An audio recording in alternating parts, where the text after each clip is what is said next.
नमस्कार। बहुत स्वागत है आप सभी दर्शकों का सूर्य राशि परिवर्तन के इस वीडियो में।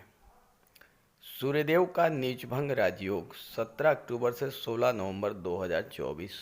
जी हाँ, 17 अक्टूबर 2024 को ग्रहों के राजाधिराज भगवान भुवन भास्कर सूर्यदेव अपने मित्र बुध की राशि कन्या राशि को छोड़कर अपनी नीच की राशि तुला राशि में गोचर करेंगे और 16 नवंबर 2024 तक तुला राशि में ही रहेंगे। वर्ष में एक माह ऐसा होता है जब सूर्यदेव अपनी नीच की राशि में गोचर करते हैं।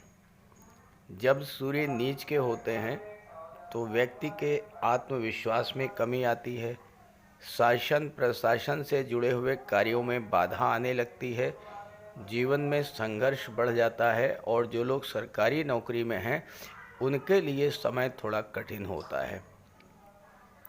स्वास्थ्य संबंधी समस्याएं, नेत्र कष्ट, सिर दर्द, माइग्रेन, हार्ट प्रॉब्लम्स ये सब बढ़ जाती हैं। लेकिन गोचर में कभी कभी कुछ ऐसी ग्रह स्थितियां भी बनती हैं जब सूर्य का नीचभंग होता है और ऐसे में नीचभंग राजयोग बनता है जो अत्यंत श्रेष्ठ राजयोग है। और नीचभंग राजयोग बनने पर कोई भी ग्रह उच्च के समान फल देने लगता है।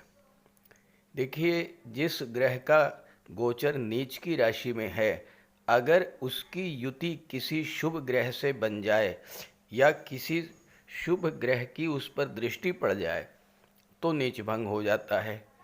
जिस राशि में कोई ग्रह नीच का है उस राशि का स्वामी अगर केंद्र के भाव में गोचर करे तो भी नीचभंग हो जाता है। जिस राशि में कोई ग्रह नीच का हो रहा है उस राशि में जो ग्रह उच्च का होता है अगर वो केंद्र के भाव में गोचर करे तो भी नीचभंग होता है। 2024 का वर्ष एक ऐसा वर्ष है जिसमें इस तरह ग्रहों का संयोजन बन रहा है जिसके कारण सूर्यदेव का नीचभंग होगा और नीचभंग राजयोग बनेगा। तो सूर्यदेव के नीचभंग राजयोग का वृषभ राशि के जातकों के जीवन पर क्या प्रभाव पड़ेगा, इसी का विश्लेषण करेंगे इस वीडियो में। वीडियो के अंत में मैं आपको ये भी बताऊंगा कि किस तरह से आप सूर्यदेव के नीचभंग राजयोग का ज़्यादा से ज़्यादा लाभ ले सकते हैं। ये विश्लेषण आपकी चंद्र राशि के आधार पर किया जा रहा है। तो ये है वृषभ राशि के जातकों की कुंडली। आपके राशि के स्वामी हैं दैत्य गुरु शुक्र। शुक्र का गोचर सप्तम भाव में है, केंद्र के भाव में, और 7 नवंबर को शुक्र राशि परिवर्तन करके अष्टम भाव में आ जाएंगे।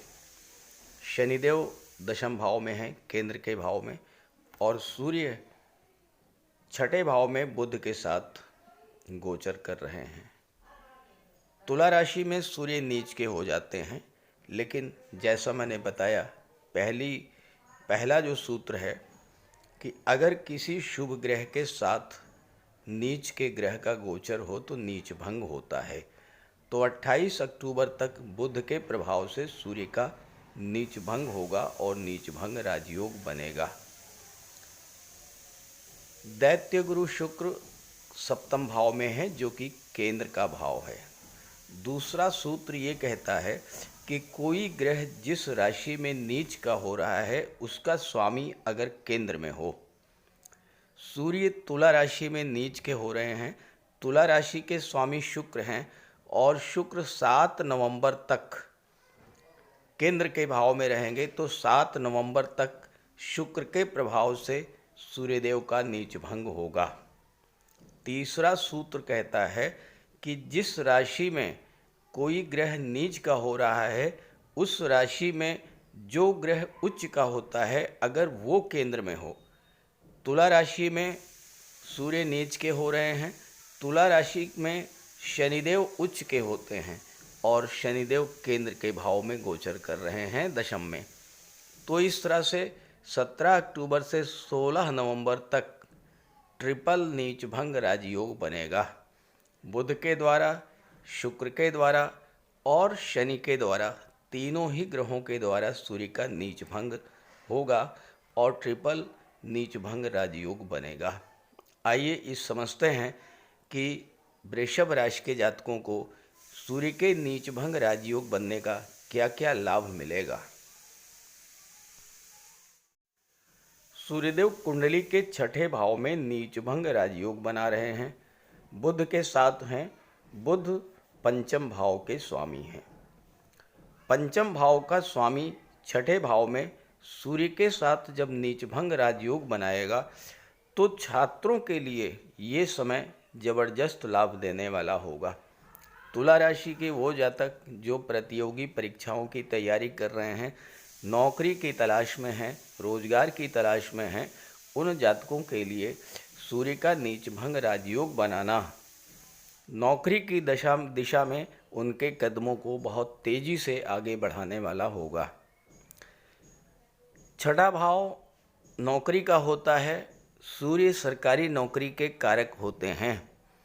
तो जो लोग प्रतियोगी परीक्षाओं की तैयारी कर रहे हैं, अगर इस समय अपनी तैयारी पर ज़्यादा फोकस करेंगे तो लाभ मिलेगा। गवर्नमेंट सेक्टर में जॉब नहीं मिल रहा है तो प्राइवेट सेक्टर में भी जॉब मिल सकता है, क्योंकि सूर्य और बुध की दृष्टि 12वें भाव पर पड़ेगी जो कि विदेश का भाव है।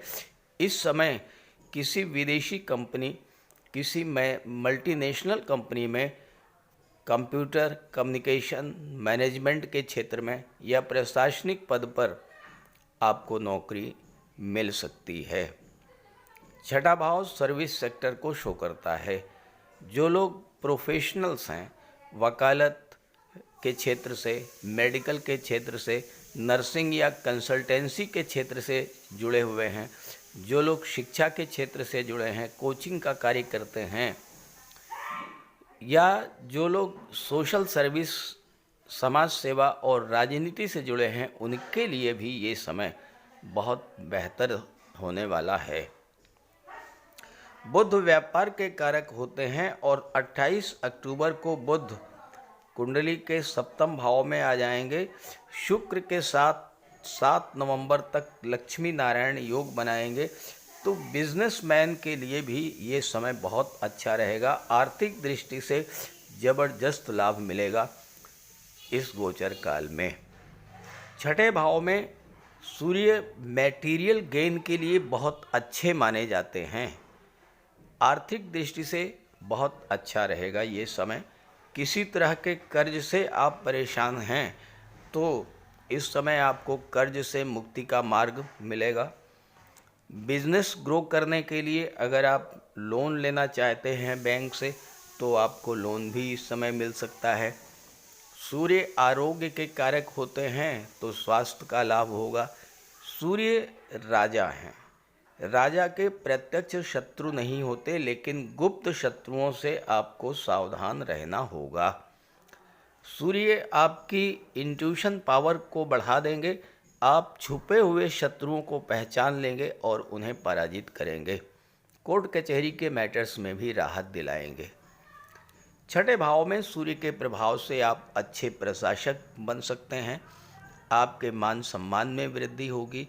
सरकारी नौकरी में सफलता मिलेगी। और बुध चूँकि पंचम के स्वामी होकर के सूर्य के साथ हैं और बुधादित्य राजयोग बना रहे हैं, तो छात्रों के लिए भी समय बेहतर रहेगा। और बाद में जब सप्तम भाव में आ जाएंगे तो बिजनेसमैन के लिए भी समय बहुत अच्छा रहेगा। सूर्यदेव चौथे भाव के स्वामी होकर के कुंडली के छठे भाव में नीच भंग राजयोग बना रहे हैं बुध के साथ। बुध धन भाव के स्वामी हैं। तो इस समय आर्थिक दृष्टि से बहुत मजबूती आएगी। और जब बुध 28 अक्टूबर को 7वें भाव में चले जाएंगे तो बिजनेसमैन को अपने व्यापार व्यवसाय से ज़बरदस्त धन लाभ होगा। खास करके वो जातक जो शुक्र से संबंधित, कला और सौंदर्य से संबंधित चीज़ों का व्यापार व्यवसाय कर रहे हैं, dress designing, fashion designing, readymade garments, beautician, beauty parlour का कार्य, डेकोरेशन का कार्य, ऑर्नामेंट, ज्वेलरी, आभूषण का कार्य या सुख सुविधा को बढ़ाने वाले साधनों का जो लोग व्यापार कर रहे हैं, उनके लिए इस समय धन प्राप्ति और धन संचय का जबरदस्त योग बनने जा रहा है। सप्तम में शुक्र और बुध का लक्ष्मी नारायण योग बनेगा, तो आपके विवाह के मार्ग की बाधाएं दूर होंगी, विवाह तय होंगे और दाम्पत्य जीवन में किसी कारण से दूरी बनी थी, चूँकि शनि दशम में है और शनि की दृष्टि पड़ रही थी सप्तम भाव पर, तो दाम्पत्य जीवन में जो दूरी बनी थी वो शुक्र और बुध के प्रभाव से समाप्त होगी। और इस समय अगर आप महिलाओं के सहयोग से कोई व्यापार व्यवसाय शुरू करते हैं तो आपको विशेष लाभ मिलेगा, बिजनेस ग्रो करेगा और धन का आगम होगा।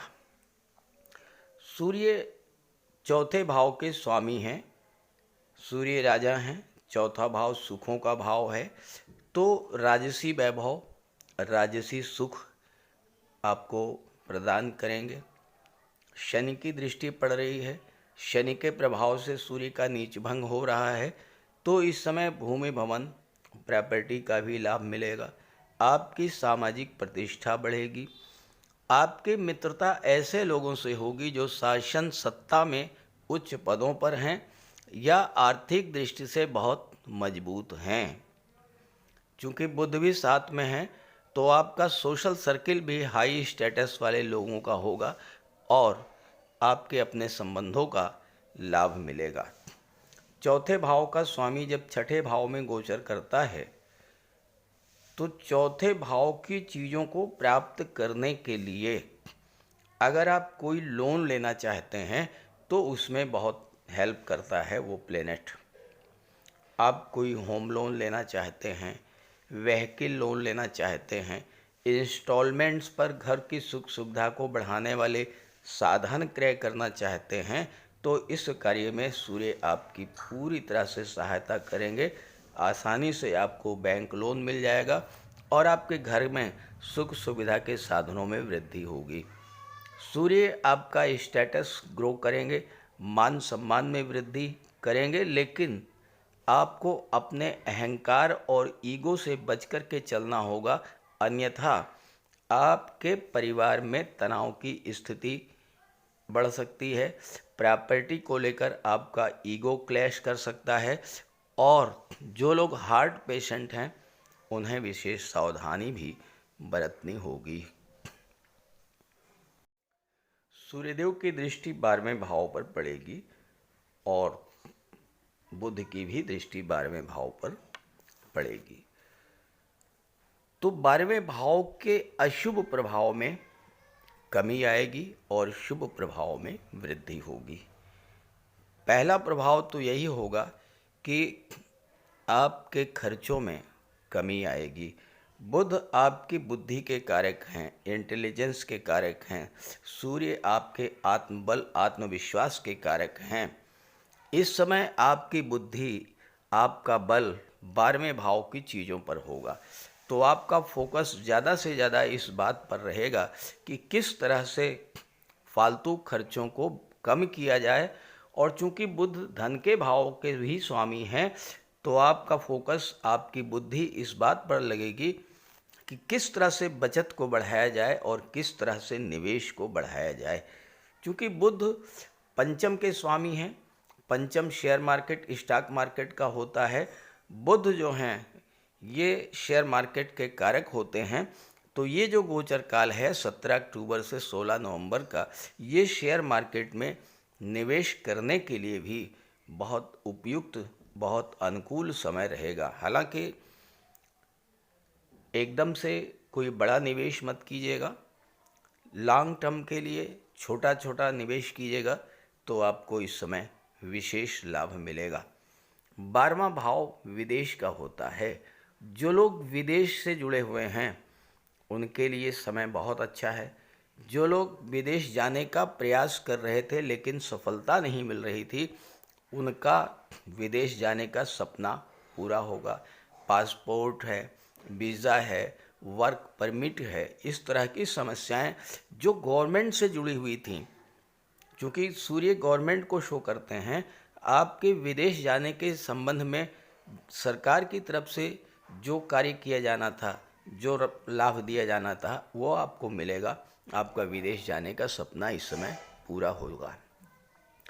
चूँकि सूर्य चौथे भाव के स्वामी होकर के 12वें भाव को देख रहे हैं, तो अगर आप पहले से विदेश में हैं, देखिए विदेश का मतलब अमेरिका, ब्रिटेन, कनाडा नहीं है। विदेश का मतलब अपनी मातृभूमि से दूर किसी दूसरे शहर में अगर आप हैं, तो वहाँ पर इस समय भूमि भवन प्रॉपर्टी खरीदने का भी योग बन रहा है। अनुकूल समय है और आप इस समय विदेश में सेटल हो सकते हैं। भूमि भवन प्रॉपर्टी वगैरह भी खरीद सकते हैं। 12वां भाव धर्म अध्यात्म का होता है। 12वां भाव दान पुण्य और चैरिटी का भी होता है। वृषभ राशि के वो जातक जो इस समय इस गोचर काल में सूर्यदेव की आराधना करेंगे, सूर्यदेव की उपासना करेंगे, प्रातःकाल उठ करके सूर्योदय के 1 घंटे के भीतर सूर्यदेव को जल अर्पित करेंगे। एक तांबे के लोटे में जल, अक्षत, लाल पुष्प, रोली, चंदन डाल करके सूर्यदेव को अर्घ्य दीजिए। एक लाल आसन पर बैठिए, तांबे के गिलास में पानी भर के रख लीजिए और गायत्री मंत्र का पाठ कीजिए। 1 माला, 2 माला, 3 माला, जितना आप कर सकते हैं, और उसके बाद उस जल को ग्रहण कर लीजिए। आप देखिए चमत्कारिक परिवर्तन आएगा आपके जीवन में। कुंडली का जो 12वां भाव है, कोर्ट कचहरी का है, अस्पताल का है। कोई आपके घर का सदस्य लंबे समय से अस्पताल में भर्ती है, वो स्वस्थ होकर के घर वापस आएगा। किसी तरह का कोई कोर्ट कचहरी का मैटर चल रहा था, उसमें भी आपको इस समय राहत मिलेगी और आपके खर्चे कम होंगे, निवेश बढ़ेगा और इनकम बढ़ेगी। तो इस गोचर का पूरा लाभ उठाइए और ये वीडियो, ये जानकारी अपने साथियों और मित्रों को भी ज़रूर शेयर कीजिएगा। नमस्कार।